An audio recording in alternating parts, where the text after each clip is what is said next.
మీ సినిమాలా హీరో గానికి వచ్చిన. ఇక్కడ ఏ కంపెనీ లేదు. అరే లేకపోయిందన్నా, బయట బోర్డు పెట్టిరు, లోపల ఆడిషన్ చేస్తురు. నేను బి ఆడిషన్కి వచ్చిన. డైలాగ్ మస్తు చెప్తా. ఓ క్యారెక్టర్ అన్న రాకుంటా స్క్రీన్ మీద. నమస్తే అందరికి, జిల్ జిల్ జిగా జిగా. సో ఈరోజు అయితే మన స్టోర్ లో చాలా అంటే చాలా యూనిక్ జాకెట్ తీసుకొని వచ్చేసాను. మీరైతే మార్కెట్ ఇప్పటి వరకు ఇలాంటి జాకెట్ చూసి ఉండరు. చూసి కదా, ప్రింట్ అయితే నెక్స్ట్ లెవెల్ ఉంది. తెలిసి కదా, క్వాలిటీ విషయంలో అసలు తగ్గేదే లేదు. ఒక్కదానికి మించింది ఇంకొకటి అన్న నెక్స్ట్ లెవెల్ వచ్చేసినాయి.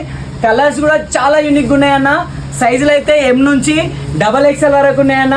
మన లొకేషన్ గుర్తుపెట్టుకోండి, Jairabad beside classic restaurant opposite SV mall Raymond showroom ఉంటుంది అన్న. దాని ఆపోజిట్ అనే మన స్టోర్ కనిపిస్తుంది. చాలా లిమిటెడ్ స్టాక్ ఉంది. అయిపోయిన తర్వాత వస్తే నేనేం చేయలేను, తెలుసు కదా. సో చూసి కదా, కలర్స్ అయితే నెక్స్ట్ లెవెల్ ఉన్నాయి. ఇది మాత్రం పీక్ అన్న, నెక్స్ట్ లెవెల్. సో ఇంకెందుకు వేడేసి తొందరగా మన స్టోర్కి వచ్చేసేది. జిల్ జిల్ జిగా జిగా.